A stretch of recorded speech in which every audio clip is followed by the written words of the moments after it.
Okay, hi everyone. We are back. Today I'm with Claudia Edge. Thank you so much for being here, Claudia. I appreciate you joining my channel here and sharing your story, and I feel honored.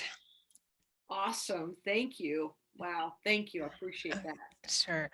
So Claudia's going to talk about her near-death experience, and she's written 4 books now, I believe. I'm On going to the read your floor. bio. 4. And share the wisdom that she was able to bring back with her. So I can't wait to get started. Let me read your bio right now. Okay. Claudia Watts Edge had a profound near-death experience in 1984, where she and her newborn baby died together in a sea of blood and pain. She was held in a beautiful darkness that she did not understand, and the journey of her unusual NDE experience has taken over 25 years to surface and has been called a modern-day mystic with the ability to pull back the spiritual curtain. She has written 2 books of exploring the spiritual mysteries of the other side through memories and dreams in an award-winning series called Gifts from the Edge. Her 3rd book, We Touched Heaven, is a collection of spiritual experiences from all over the world, and is currently penning her 4th book, We Touched Heaven Too, TOO, and is currently collecting stories from everyday people who have had a life-altering experience of their own they would like to share. And so you're saying people can share on your with this email, is that right? If they've had, Absolutely. okay. So the email is stories@claudiaedge.com, or you can go to her website, claudiaedge.com.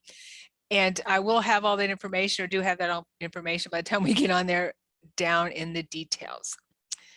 Awesome. Wow. Okay. Good for you. Congratulations for keeping that going. That's amazing. So do you mind sharing your NDE for us, please? Not at all. It was probably the easiest part of exploring my NDE was the death part of it, because the NDE left me in question, and Mhm. I'll share with you. I was just a happy, healthy mom, had 4 little children at home, and was pregnant with my 5th baby, my last baby, and I was days within my due date, and my stomach just went completely hard one afternoon. It went into a contraction and it did not release. And for those of you that have had a baby, for those of you who haven't, basically your stomach contracts and lets go, and contracts, it propels the baby to into the birth canal to be born. But this just stayed. It was my, and after about 3 4 hours of it, I had this intuition that I should go to the hospital and be checked out, since I was so close to my due date, and I was worried that the baby might be in some kind of distress, having had this clamped hard. I could tell that her foot was caught up in my rib, and I was becoming uncomfortable. I thought she Mhm. was probably, now I didn't know it was a she, so I'm letting that out right now. It was a little girl. In 1984, they didn't have all of the sonograms and reveal parties and all the fun things they have now. You just got a surprise at the end. This is what you got. but um, but I was worried about the distress of the baby, and so I went to the hospital. And that was something I wanted to point out to the audience, is how important your instincts are. There, we have them for a reason. Right. This was actually number 2 instinct, because I had said earlier I had 4 healthy children. So it was brought up to me that I should probably just save the money and have a midwife and just birth this baby at home, since I had pretty easy births. And it logically it made sense. And this is not disparaging to a midwife or anything at all. It was just an intuition that that was not to be for me. That was just not the best idea for me. And so intuition number 2, go to the hospital and be checked out. And when I got to the hospital, they said, well, you've had 4 previous births, so why don't you walk around, and we'll see if we can't get something started. But now intuition number 3 was, I just really didn't want to leave that area of the nurse's station.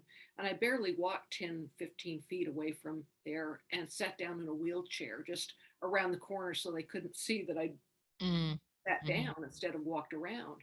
And my husband said, "What are you doing? You're Yeah. supposed to be, doing this." And I said, "I don't know.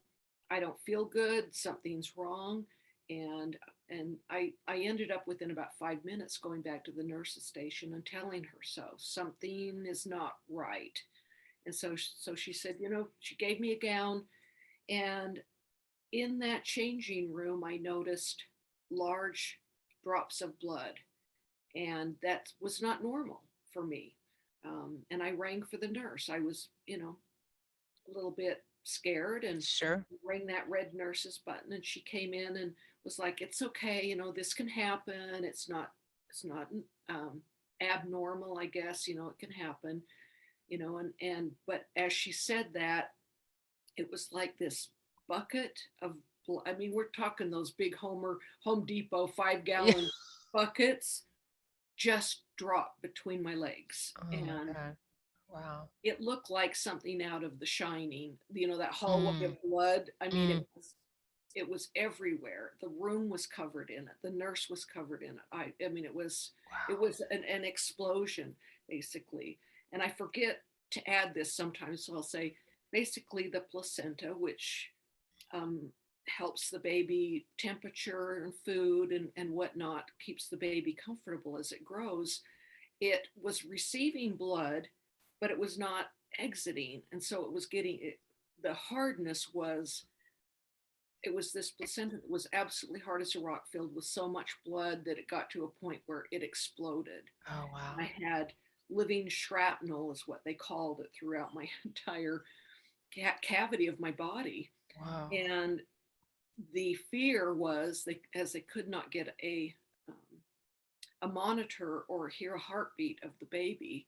Um, and it came to be that she had drowned, was drowning, and had then eventually drowned in my blood.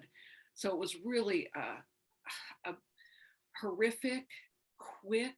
This, we're talking, I was in the examination room. I mean, next to the examination room, they pushed me onto a gurney.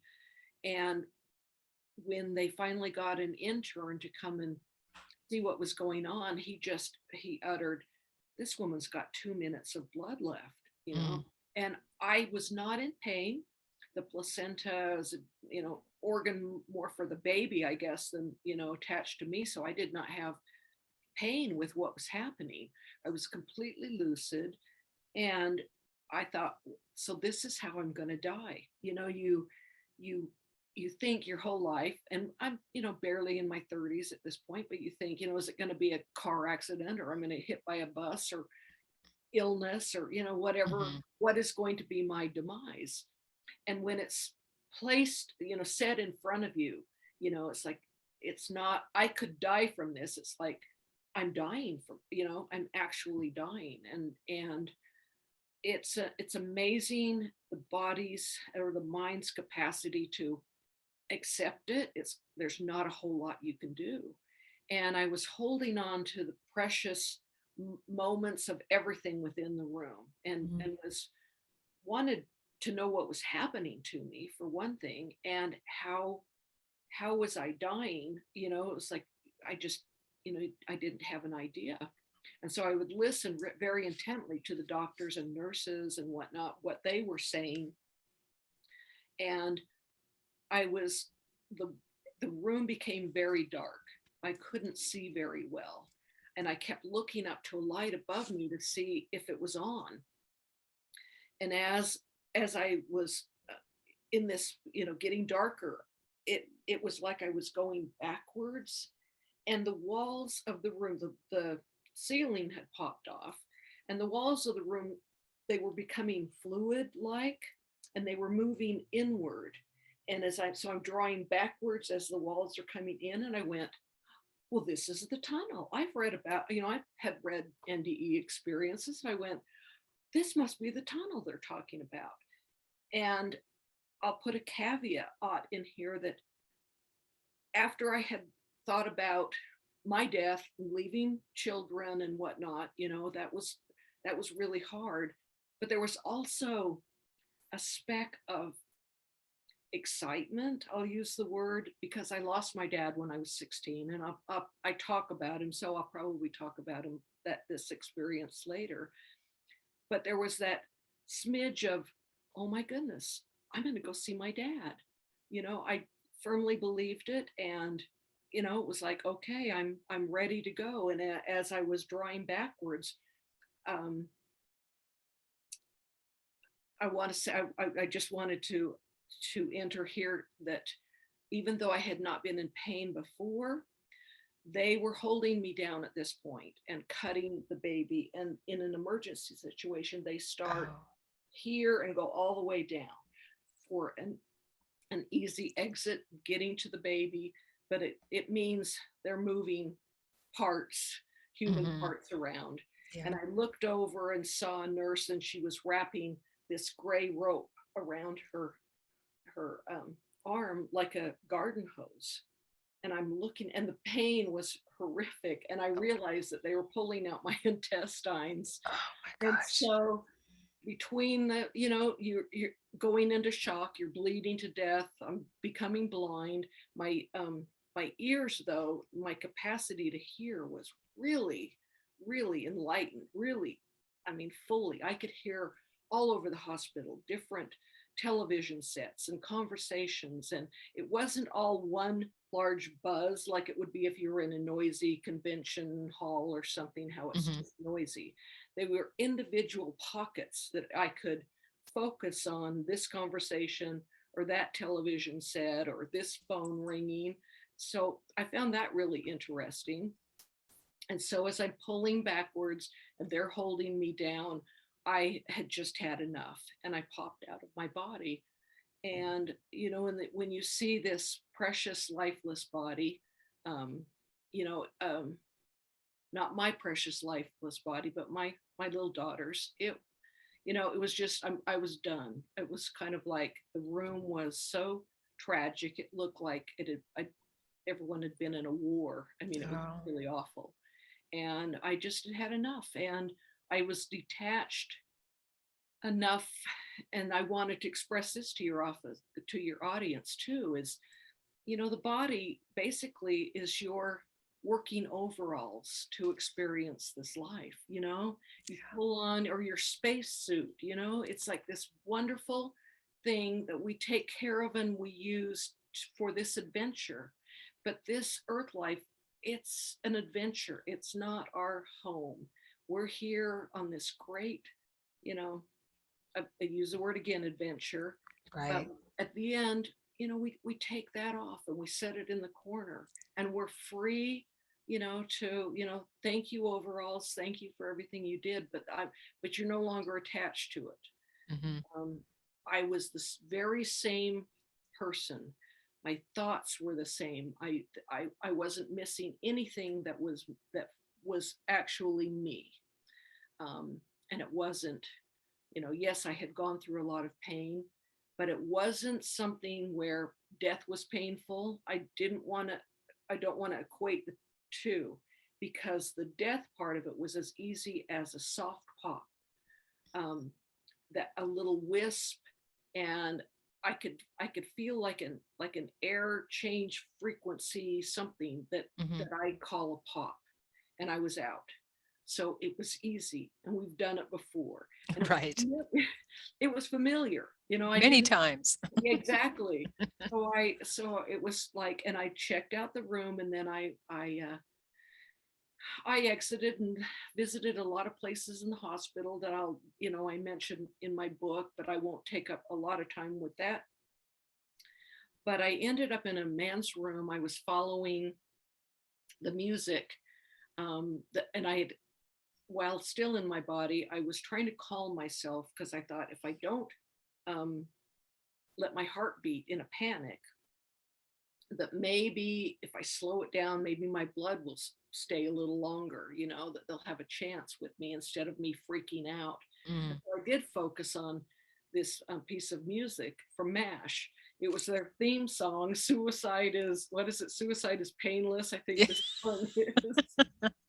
and And I found myself next to a gentleman in bed that I could tell after a while that he just had no idea I was there next to him, and I thought, oh my goodness, I must be dead. Well, that's like all the rest was normal, but Yeah. um, Yeah. and as soon as I thought that I must be dead, it was like I was in another place.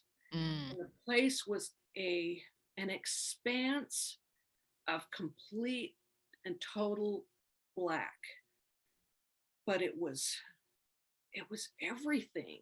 It wasn't void. I've heard it called void, and Yeah. and a really great gal was trying to explain why she calls it the void for her personally, because she visited there.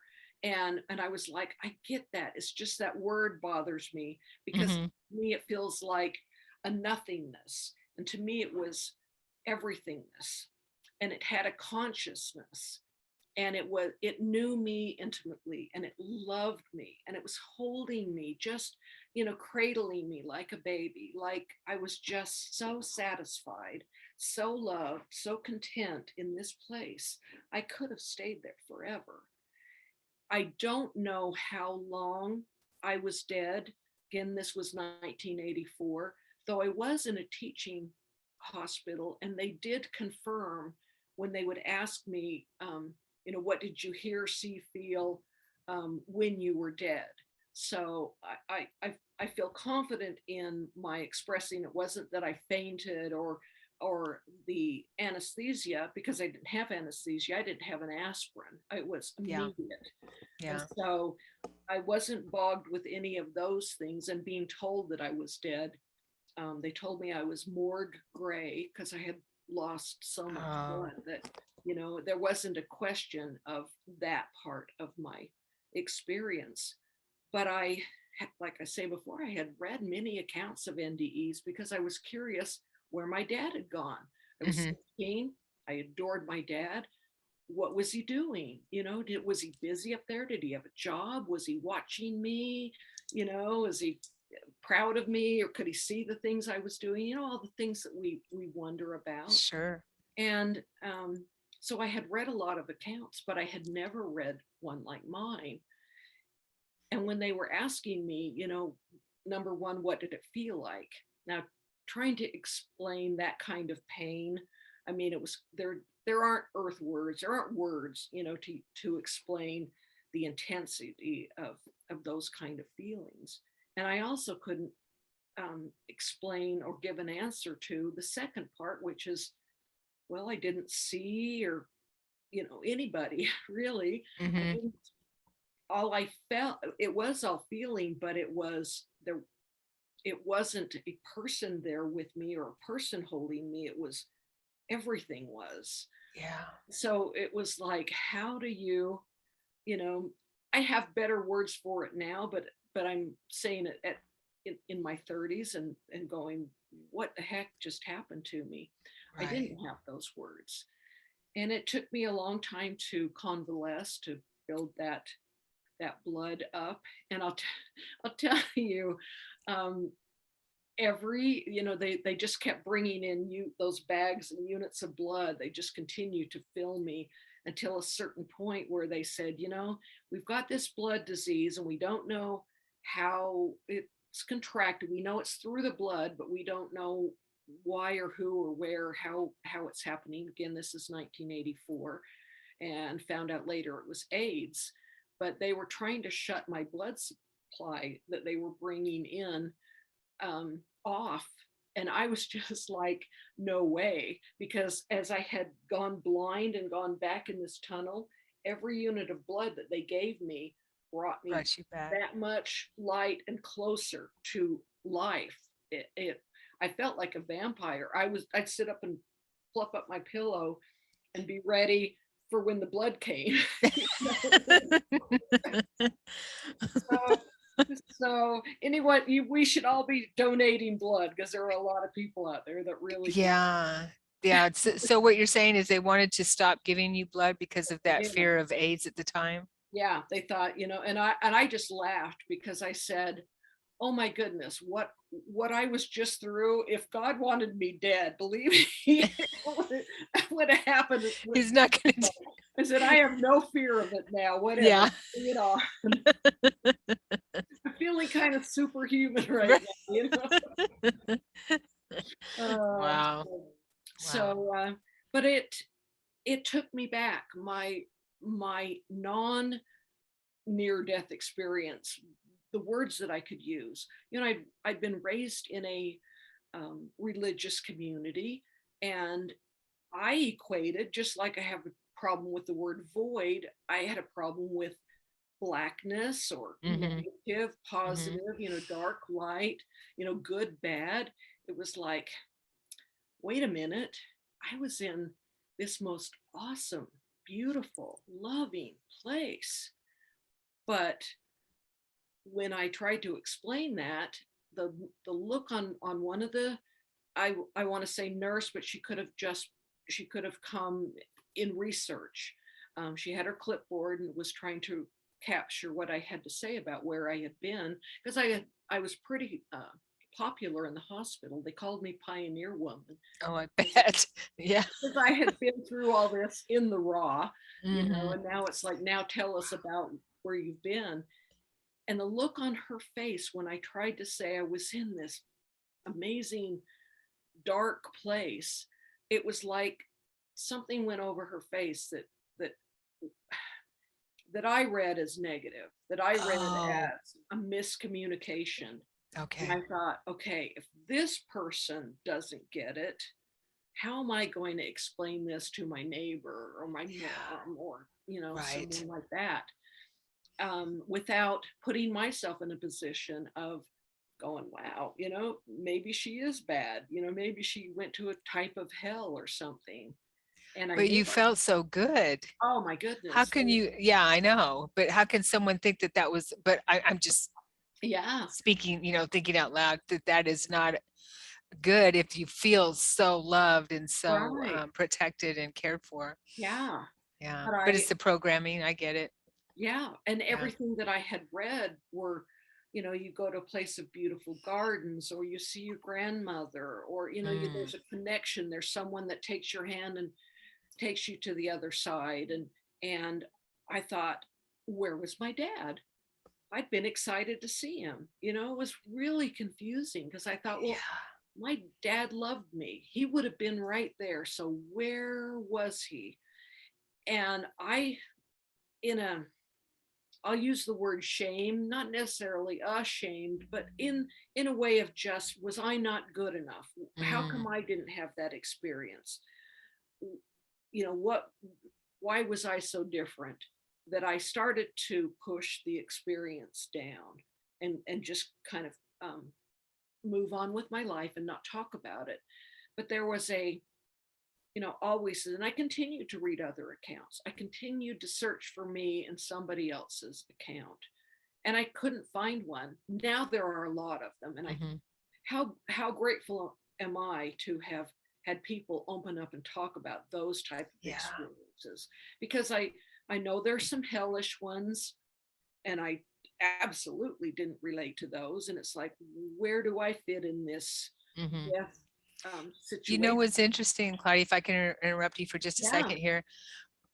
I've had two near-death experiences, and I didn't remember the first one until my second one in 2001. But and I still know that there's so much I haven't integrated, and you talk about that in your books too. And because it took me years to even be able to put my second one into context of what happened, and I've just started talking about. But anyway, in the first one, as I remember the first one, when I left my body as a little girl, I was in this space that was dark. Ah, But wow. it was, and I felt pure peace. And I didn't equate that to what you're talking about now. And I've got goosebumps talking about it. That, wow, I want to cry because I actually have never thought about that, that it was in that space that is called the void, but it didn't feel, I totally get what you're, because I'm an out of body traveler too. But um, wow, you just put something together for me that Wow. I'd never talked about or didn't even correlate with anything like that, because my memory went straight to going to seeing whoever met me, and so, but thank you for that. Wow, that's an epiphany for me right now. That's awesome. And that makes me want to cry because this is why these programs are so important, where we will step up and go, you know what? I'm going to talk about, I'll do it. I'll tell you mine. You tell me yours. And we grow this understanding.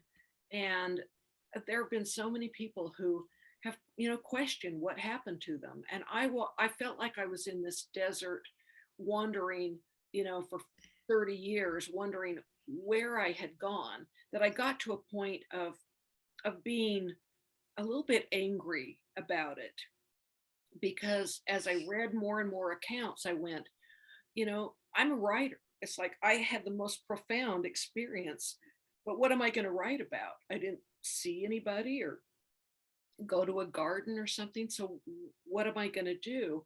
And so that I would ask in prayer, I would be reverent. I would be loud. I would be. I stood on a cliff. In fact, where's my first book? This book. This picture right here on my. Oh, look at that. Is, even though wasn't me, and that's me. I stood there. That's the one. Is that the one I have? No, I have the second one, right? Yeah. Okay. Yeah. The first one I'm going, what? The second one I'm sitting down learning some lessons. So. Okay. I love that.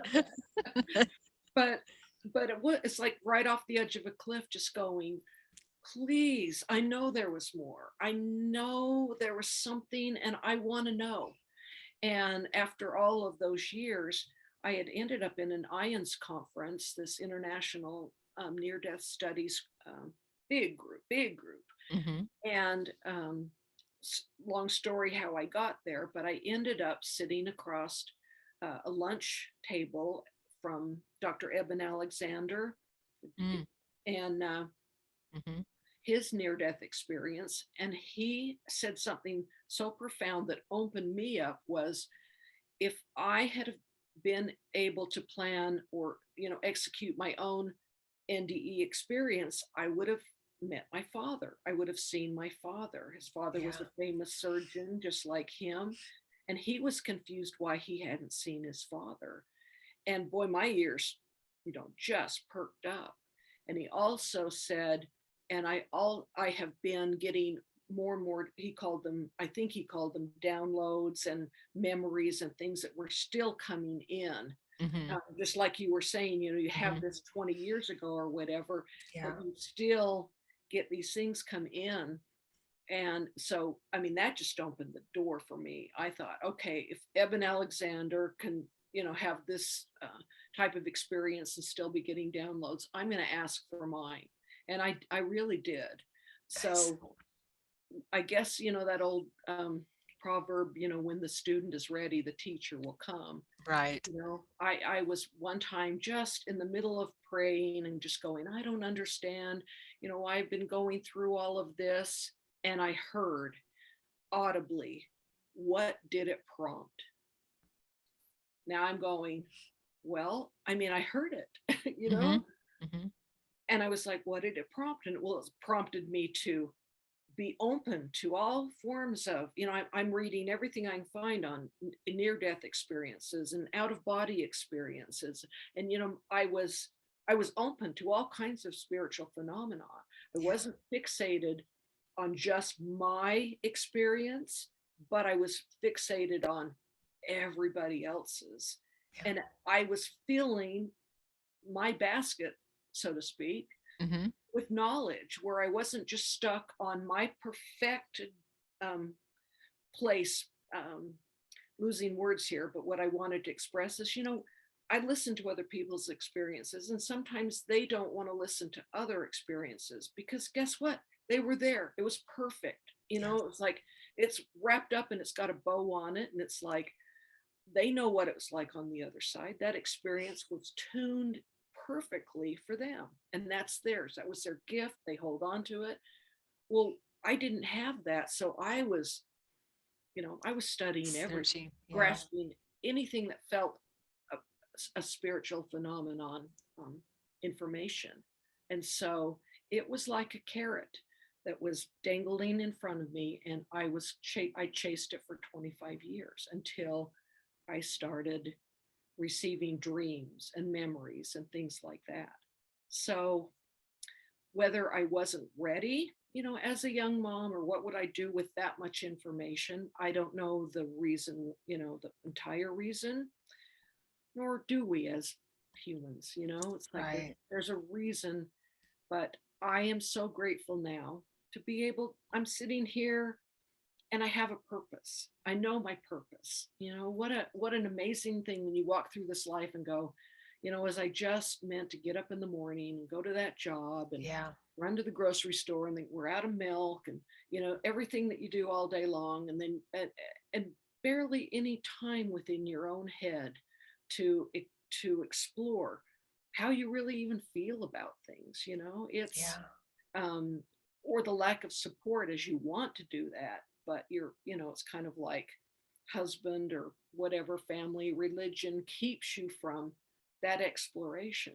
Hmm. But I really implore your audience, just leave a little crack open, just let a little bit in and Right. explore it.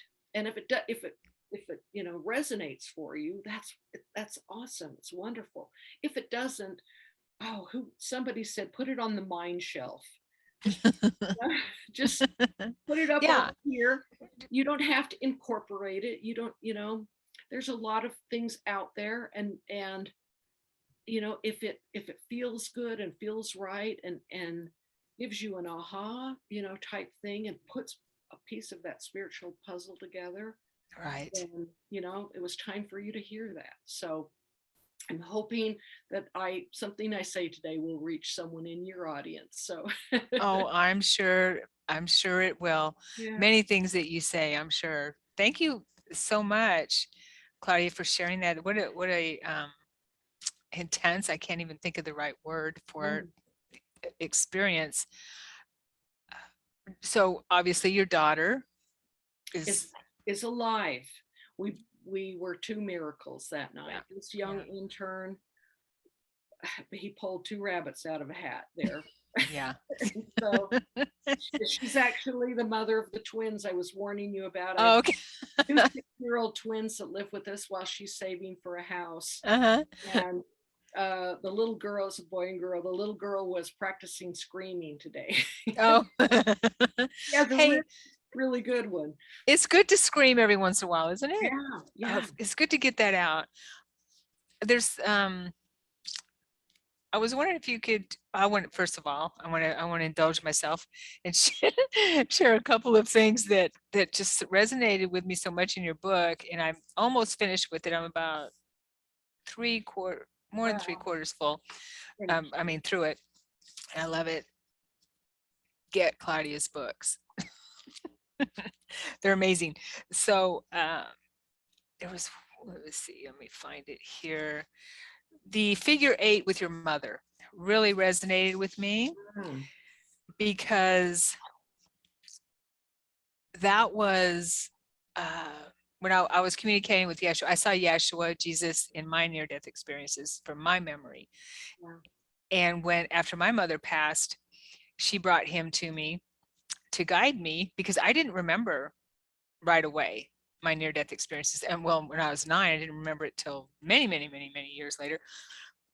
I didn't remember hardly any of my childhood anyway, but as after my mother passed and I was communicating with her via spirit board, then an angel board, she brought in Jesus, but I didn't know who he was. She didn't tell me who he was. I just felt that immense love, and I cried for 2 weeks with that. But anyway, as we're communicating, he was telling me about my background tape, the tape that we run in our head, right? Mhm. Uh, and as you know, guides, you write about your communication with your guides and everything. They don't come right out and tell us things. Right. Well, we It's have usually great thing called free will. Hmm. So they would be it would be interrupting our natural flow or whatever, you know. Right.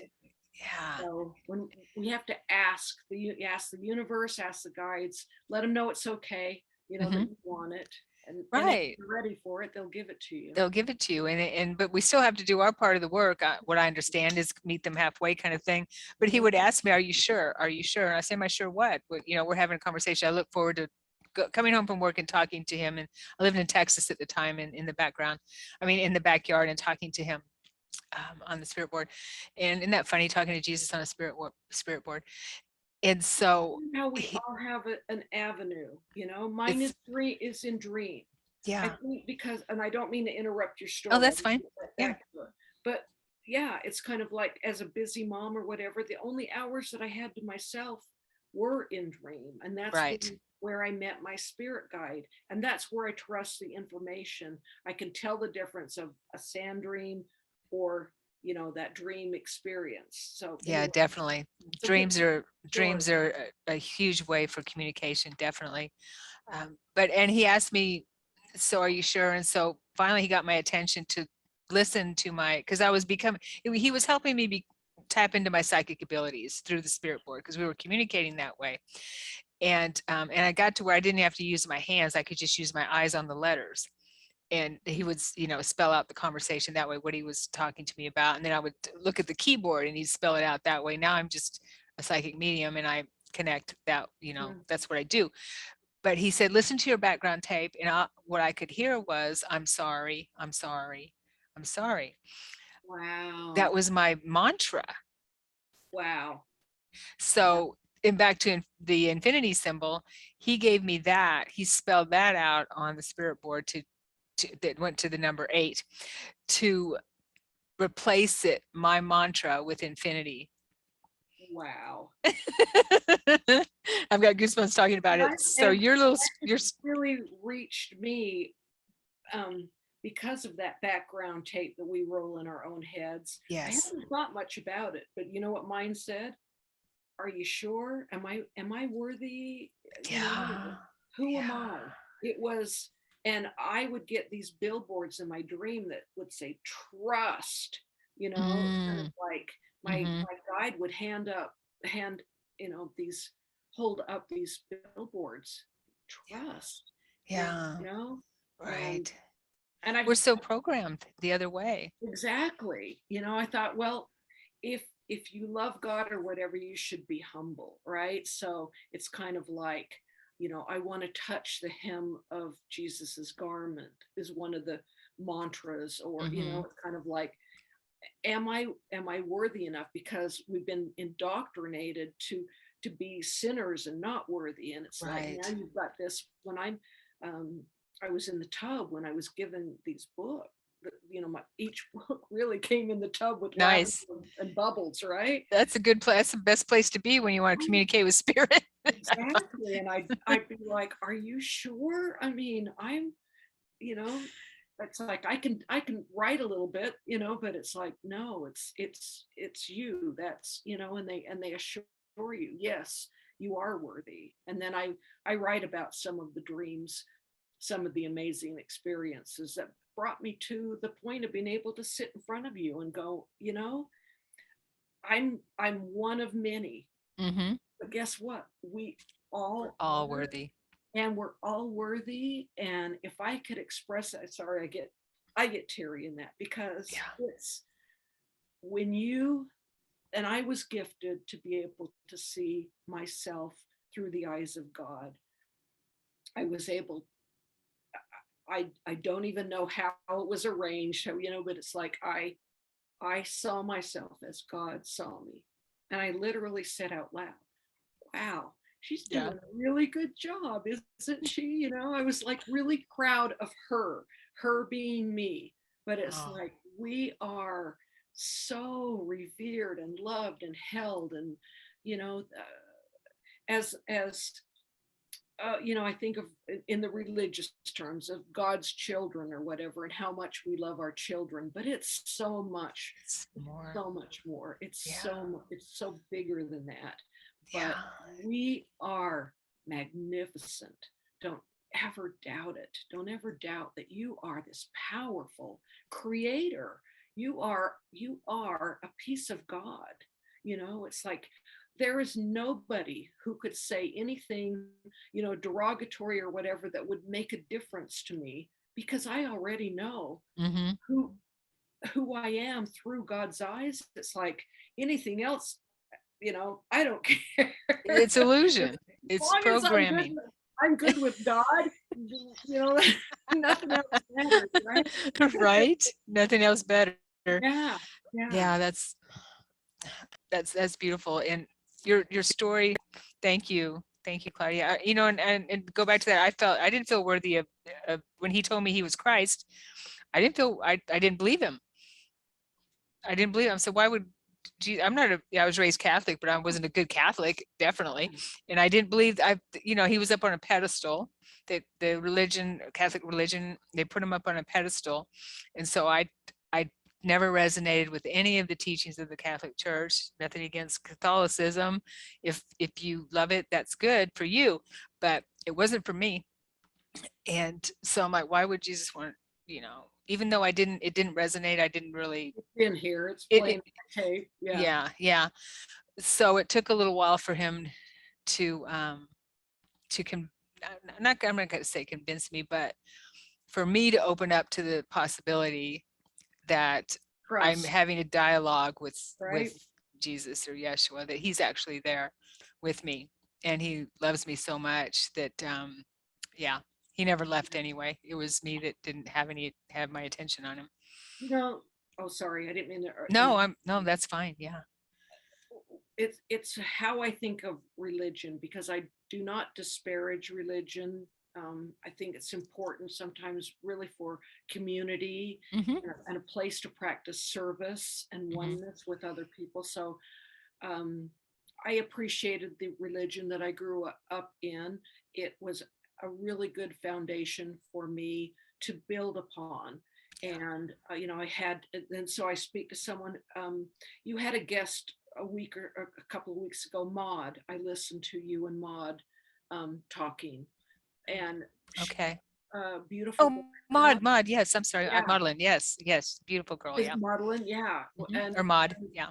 where it's like when you are you're filled with so much religion, and there's a belief there. It's a core.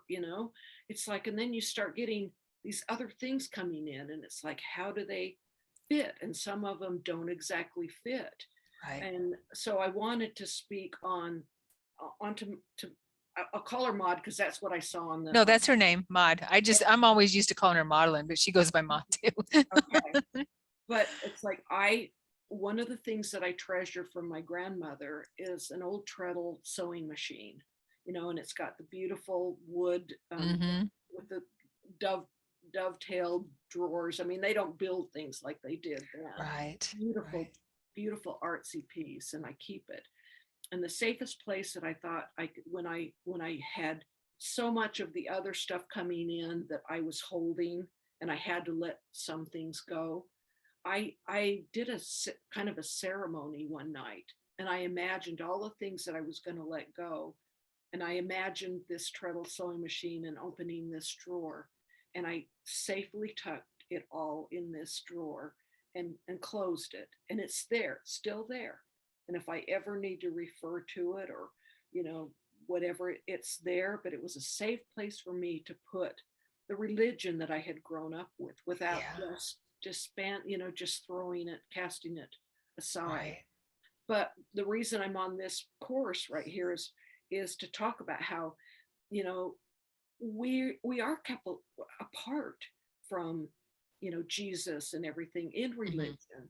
There's Yes, we always a are. middleman. There's always somebody on the pulpit that, it's like, we need somebody for God to talk to us. Right. And it's so not necessary. You can have a wonderful relationship with God and Jesus and your guides and everything. Just be yourself and talk to them, Right. and don't, um, I was going to say the word revere, but it's more just your friend, Yes. someone who, and talk to them that way. You don't have to.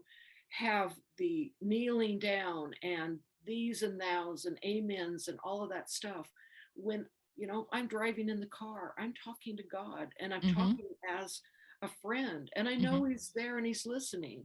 And it's like I share my sense of humor with him. I don't it's kind of like, wow, look at what she's wearing. Oh, I know. Isn't it funny when you have that conscious connection with your, with your peeps? I just say my peeps on the other side, and your guides, whoever, I like and you, that. Yeah. yeah, then they have their sense of humor is amazing, and they keep Mhm. me laughing all the time. And All the time. yeah, it's we just we and that's one thing that Yeshua taught me, is that not to take myself so seriously. We take ourselves pretty seriously, don't we? Yeah. I love it. Just to hear you laugh there, because they do, they really send things in almost a joke form. Yeah. And that's one way I really know I'm communicating with them, where it's kind of like, duh. Right. They're funny. My spirit guide, and I'll interject, kind of how I started in my dreams and everything was my I would have these dreams, but in the corner of kind of the screen of seeing myself in this dream, there'd be this figure that was just doing odd things, wearing odd clothes. One time it was a Texaco man with the bow tie and the crisp ironed khaki pants and that, and then he'd salute me and then leave, and I'd be like having some dream, being in a restaurant or something, and over here is a Texaco man. It's just weird things. But one time he came to me, and it really, really stuck for me. He came in dressed as a fairy. Now he had himself as a chubby man with a hairy back, smoking a cigar in Gosh, in a fairy costume. And that's funny. you have to laugh. You have to You go, have to. oh my goodness, what is going on over here? And he would be like, he'd hold up the billboard, watch me, or pay attention to this. And he'd pull me out of my dream, staying lucid, staying asleep, and we would go off to what I call spirit school. And I have Nice. a lot of stories in my books of Hmm. this is where I would get these really great teachings, you know. And I asked one time, I said, am I going there fresh right now, or are these memories? My guide says, does it matter? I'm like, well, I guess it does. As long as I'm getting it. As long as you're getting it, yeah, because to them it's all now anyway. Yeah, there you go. Exactly. Yeah. So it's kind of what? It was such What a are you talking about? I've had that experience in my out of body experiences. Well, I'll ask people questions when I'll ask them. So, are are you dead, or are you or are you alive on the planet? Do you realize that you're traveling? Or and they'll look at me like, what are you talking about? I have had a couple people that were conscious that they were on the planet and were consciously traveling in and out of body experience. okay. But yeah, it's funny how we see things compared to people on the other side. If I'm with someone who's conscious about me being there as a traveler, then I can have that kind of conversation. But normally Yeah. not. I also want to share. You Let were me looking for I your just want dad. to Uh-huh. interject one thing on Sure. that, as Oh, far sorry. Go ahead. as asking, Hmm.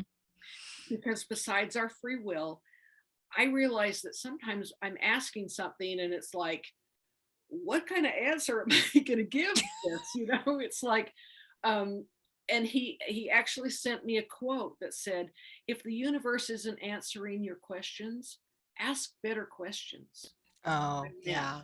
I went, oh, because I started thinking about the simplicity of the answers that I normally get, or yes or no or whatever. And it's like, how am I supposed to answer that? It's Hmm. I've given him this long drawn out question, and it's kind Right. of like, and one time I used to ask, give me a one or a two if you don't give me a yes or a no in personal type situations. And I started seeing threes. It's like, I can't give you a one or two. So they're really funny. So I just wanted to add that. That is funny.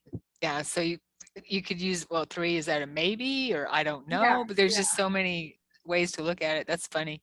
They yeah. are, they do keep me on in laughter when I'm in that, and I noticed that it has to do with where my frequency is too, if that makes Mhm. sense. Oh, yeah, Yeah. yeah, Yeah. So, because yeah. if I'm not in a good mood, which doesn't hardly ever happens anymore these days, but then it's hard for the humor to get through, for that Mm, lightness to get through, because humor is lightness, right? exactly. Yeah, yeah. Yeah. Oh my goodness. I could go off in a couple of directions, but I'm just going to wait for the next question. Oh, okay. Well, I just wanted to share with you that, The infinity was, yeah. yeah, And I haven't talked about that on a podcast, so maybe I'll take a minute and address it. But please do. I was going to ask you to do that. Yes. you know, basically the basic part of the story was that I was in a high school type situation and we were in a race, and I used to be a really fast runner, though they didn't have programs, in those early years, girls in sports. It's like, what? Girls are supposed to be over here, you Mhm, know, whatever, doing not sports. mhm. Yeah. So Yeah. that's the Homemaking. I think it was called environment. homemaking back then. That was the classes we were Oh my supposed to take. goodness. Yeah. Yeah. And to be, invited on the field, it was like, yeah, you're a really good runner. Okay, Tommy, come on. It just girls just didn't do those things in those Yeah. years. I'm almost 70, so it's been a minute.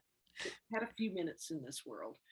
But so in this high school situation, and I had earned a really good number up towards the front of the pack, but there had been something that was making it start a little bit later, and I had gone and just kind of goofed off, was down the way talking to some friends and blah blah blah. Well, when the gun went off, I hadn't noticed. I was so busy being social, I had missed my opportunity to be at the front of the pack. Mm, Now I was trying to run and do things where I could have had an advantage, but I had spoiled my advantage.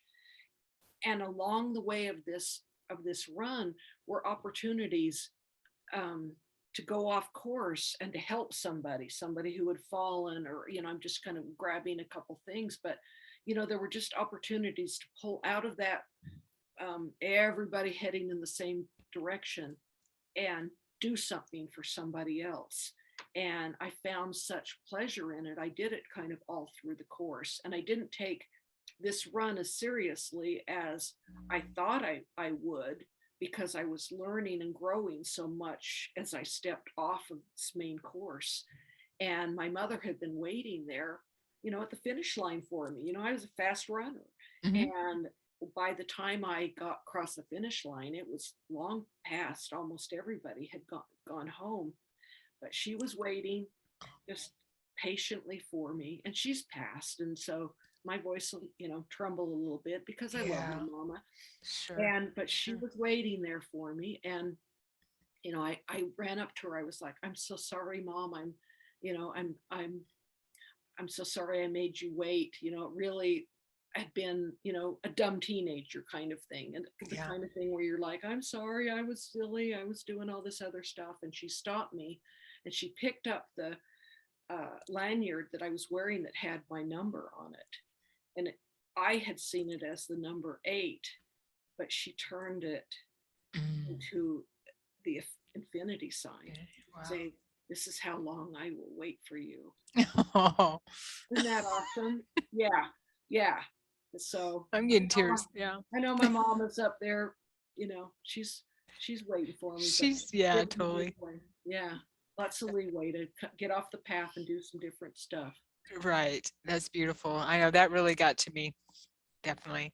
And there's, oh, I wanted to share about dad. You said that you wanted to see your dad.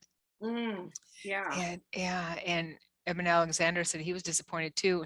When I was close to my stepfather and he died in 98, and this was actually before my near-death experience, but I wanted to, and he's the one that helped me. Well, he pretty much saved my life after he passed of being a Crazy cocaine people addict. can do that, right? Hmm. Yeah. Yeah. So after he died, I wanted to I wasn't spiritual at all at that time. I was a partier, didn't, I knew that there was probably some angels taking care of me because I probably should have been dead a long time ago. And so when he passed, I wanted to know what happens when we die because I didn't resonate with the way the Catholics had taught us that it's either heaven or hell and that's it, or purgatory. Oh. So I started reading books on like from George Anderson and James von Prague and John Edward, those types of things to give me some kind of idea. And then I was having sleep paralysis, just spontaneous sleep paralysis, which scared me. Seemed like it was almost every day. Yeah. But now I welcome it because I'm a regular traveler. And I didn't know what was going on. And I came across an article on the internet that came across, coincidence, that correlated sleep paralysis with out-of-body experiences. And then I read through the list of what you can accomplish with out-of-body experiences. And it says you can connect with your loved ones that are on the other side. Oh, wow. So it's some of William Uhlman. Yes, I've taken his courses. I've been to Virginia to the Monroe Institute a couple times, taken his course there too. He's one of the gurus that I really that I learned to still use his methods. Yeah. But and I also teach a course on it myself. But I realized this is how I can find my dad, because that was the first time I lost anyone close to me. So I practiced and practiced. I was a fiend about it, practice, and then I did finally find my dad. And he showed up, and it reminds me of what you were saying about your guide. He shows up in this zoot suit from the 20s. Look at me. Yeah. Because he was pretty ill when he died. He had emphysema and everything. And so he showed up just looking amazing. And I visited with him so many times after that in my out-of-body experiences. And so that was one thing that I was resonating with you, was saying I'd be able to see my dad. Yeah. Yeah. Yeah. I don't know how much time we have, if a good story. We have a little bit of time. We've got about 25 minutes. I scheduled an hour and a half. Okay.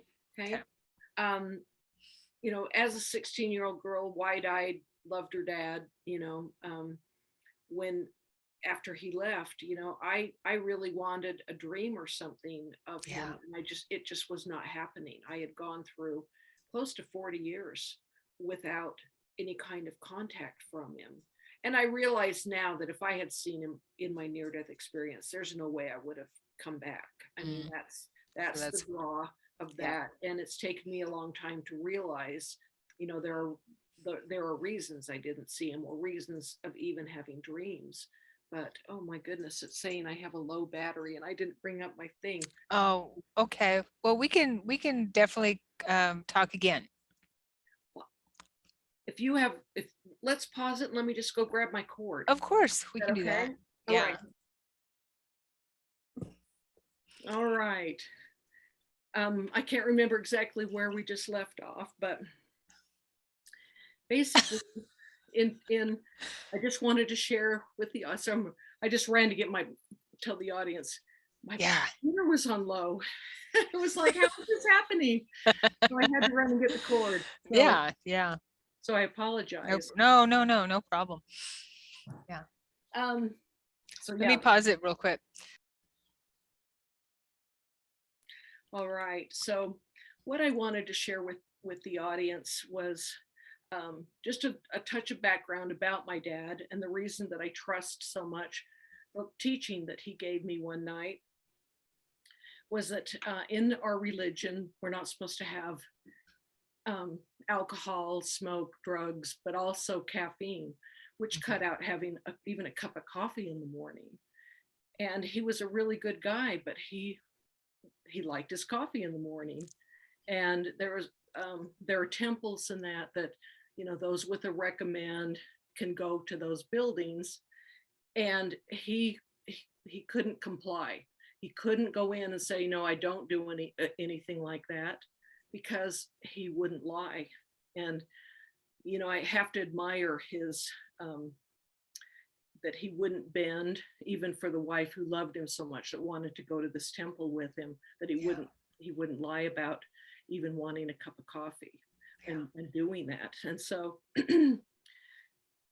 anyway, I received this invitation, kind of flittered down from heaven, this beautiful heavy stocked white envelope and invitation inside that said that I got to go meet my father, that he'd like to meet with me. And it was on a date and a place. And that I needed to, if I wanted to come see him, I knew that I only had a couple of days to get there. It was clear across the country. So I threw a couple things in my car, and I was so excited I'm going to go see my dad. After all this time, I'm going to go see my dad. And I barely stopped for anything but gas. And by the time I got there, it was in a Midwestern town in an area of gravel roads and farmhouses. And when I stopped the car, I took a look in the rearview mirror, and I thought, he hasn't seen me since I'm 16, right? So is he even going to recognize me? I put a little bit of lipstick on and, touched my hair and thought, oh, here we go, and I got out of the car and walked up this gravel driveway.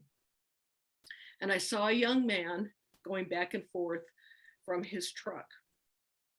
In the bed of the truck, he was throwing duffel bags and, all kinds of gear. And he was in an army uniform, and he had basically almost a shaved head.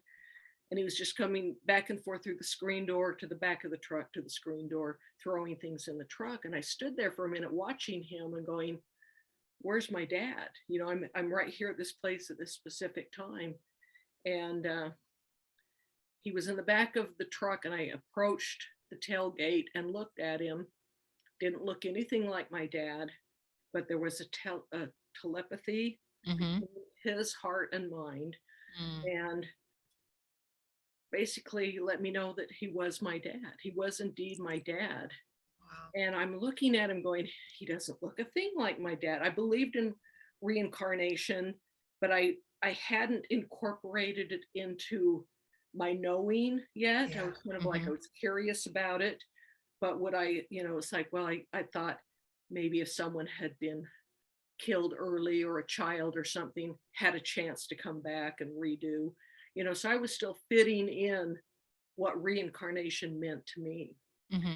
at this point. And so here's this guy, and it's like, you're my dad, kind of telepathy thing.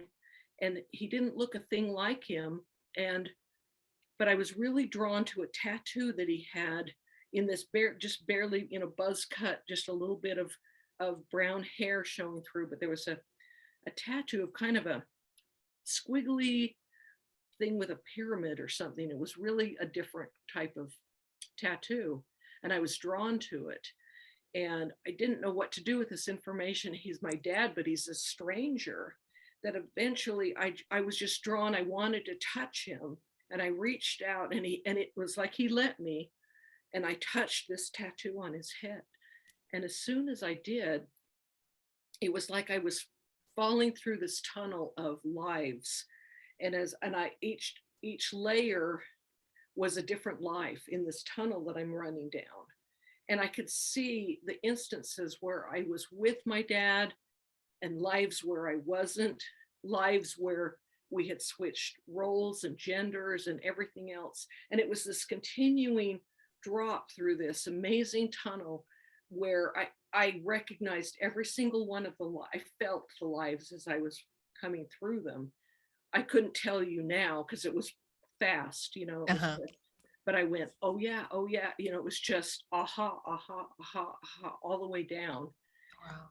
And he said to me, to let this young man, that we would always be together, that we were eternally connected, but that he needed me to let him go a little bit because I was holding on so tightly to him. And he said, I'm going in a situation into the Iraq War, basically. He said, I'm on my second tour, and it's going to be intense. He wasn't sure if he was going to be returning. And again, all of this is mind to Telepathic. mind. Mhm. Exactly.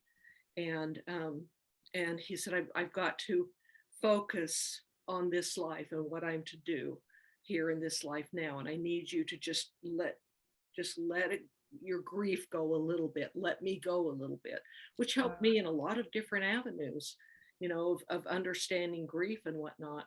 Yeah. But I woke with such a strong conviction from this man who would not lie to the church or anybody else, that as much as my mother would have liked to have gone to this temple with him, Mhm. it wasn't being out of stubborn or anything. It was honor, Integrity. the integrity of it, Mhm. and he couldn't do it. Wow. And so that's why I named this particular story Trust the Man, Trust the Lesson. Oh, that's beautiful. Yeah. Wow. Yeah. That's beautiful. So do you feel that he's reincarnated then? I think Probably. he has several times, because it was 69.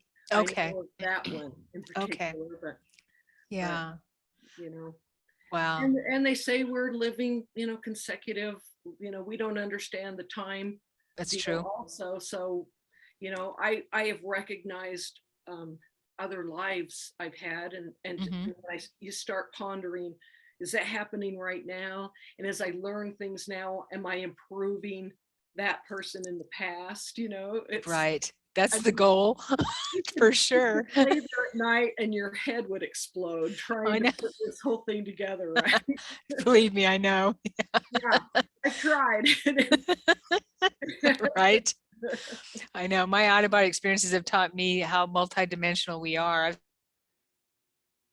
form, Wow. non-human form, amphibious, reptilian, I guess you could call it, amphibian reptilian, a purple being that's amphibious. I've seen myself in so many Wow. forms other than Wow. human, and I know. So, yeah.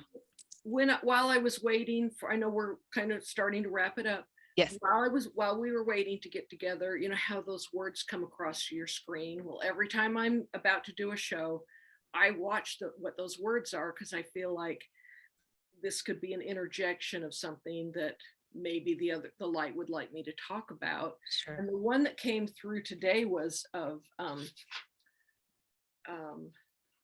severalty. It's a word not commonly used, right? It's a Yeah. noun, and it's called conditions of being separate. And I thought, what a great opportunity to express, to your audience in that, of how we are pieces of the whole, is what was the title of the story in my book. But I was shown, when we wonder who we are, why are we in this world, what are we doing here, right? And it's like, we are offering service just by being here. We are serving source, whom we love beyond measure, who we would volunteer. You bet. You need somebody, I'm your huckleberry, Right. I'll go. And I was shown basically a beautiful, it's going to sound weird, but a beautiful like coin purse. Something that I could associate with, and I could associate with the intricacy of the stitching and the embroidery work on this beautiful silk purse with golden threads and little jewels and beads and things. I mean, it was just this perfect piece of art. And I was looking at it, and I recognized that it had its own consciousness, right? It was alive and conscious and whole within itself. But it started to break off pieces of itself, until there were all of these pieces of jagged, there were pieces of just the silk, or pieces with the silk with a little bit of thread, or a little bit of embroidery, or a bead, or a jewel. And every one of them were in a different shape or a different piece. And they were all unique. They were all individual. And as I looked at them, and Source basically gave each one a consciousness, they started to vibrate and go in different directions. And they were a piece of Source. We are a piece of Source, but we've been given this really awesome gift of uniqueness. We are special. We're magnificent. We're God, basically. And we're here on this mission of experience and bringing back, being physical, here in the physical, so that we can bring back those experiences. Yes. So that word just made me want to, kind of start closing out with the connection. Sure. We're all connected. We're all one. We go through that veil, and it's necessary so that we will feel separate. It's a huge experiment, I guess, with the earth is. It's, we don't get to remember where we come from. Now, I'd love to hear of your experiences as being, the purple, amphibious and all of that stuff, because most of those lives still retain a memory of where they come from or who they are. Right. But on earth, we don't. We're here going, is there a God? Why are we here? What is our purpose? And it's like that veil has given us the separateness that we needed to come here and experience this duality, this crazy life of hot and cold and full and starving and pain and love, and all of the wonderful gifts that we get to take back and share, to this amazing Source that knows everything, but we're giving the gift that Source can now feel and know, because we're experiencing the physical for Source. Yeah, in expressing Source as we walk through our day and walk through our life. That's beautiful. Thank you. So I do have a question, if you have time. We have a couple minutes. Have your guides, and I don't know if I've read anything about it in your book yet, have they talked about the shift that we're going through? I've gotten several pieces of it, and what I generally get is my own pieces, and that's what I speak on. I was saying earlier, I never give opinion or anything that if it hasn't been given me to share, it's all it is my opinion, right? Sure. And that we all have one. That's fine. Yeah. But what I was shown was, and I don't know, solar flare or whatnot, but I saw something like the sun over us. And it's in my book that I created. I'm not an artist, so people were dashes basically. But as this flare or whatever, whether it's knowledge or awakening, what's to come, could it be the, kind of the end of people? I didn't get that feeling. I got it was more enlightenment. But as this came down and rolled over each individual, what I was told, everyone will be touched. Everyone will have that either opportunity to accept or acknowledge, or there's no hiding, there's no hierarchy. It's everyone will be touched. And so I look at it in not fear. I look at it in hopes of what was that thing? Hey, everybody out of the pool. We're going to talk about what's going on here. And in my opinion, sure, I value your opinion, highly value it. We, when it seems like it's at its worst, because there's so much bubbling to the top right now, right? It's like, oh my goodness. Of course, we didn't have the communication the way we did to know what's happening on this part of the world or that part of the world, or even down the street so much. It's like we're involved in everybody's business, and it feels like, oh my goodness, it's so heavy and awful and that. But what I've been shown is, no, it's the worst is bubbling up so that it can be purified. It has, it has to be exposed. Nice. It has the negativity. It's all energy, and it's either positive energy or it's negative energy. And it's a chance for that energy to be cleansed into positivity. So hang on, it's like, Well, that's all we can do, right? All But we can yeah, do, yeah, and that's just what I've been getting to, that hold it's the like, line.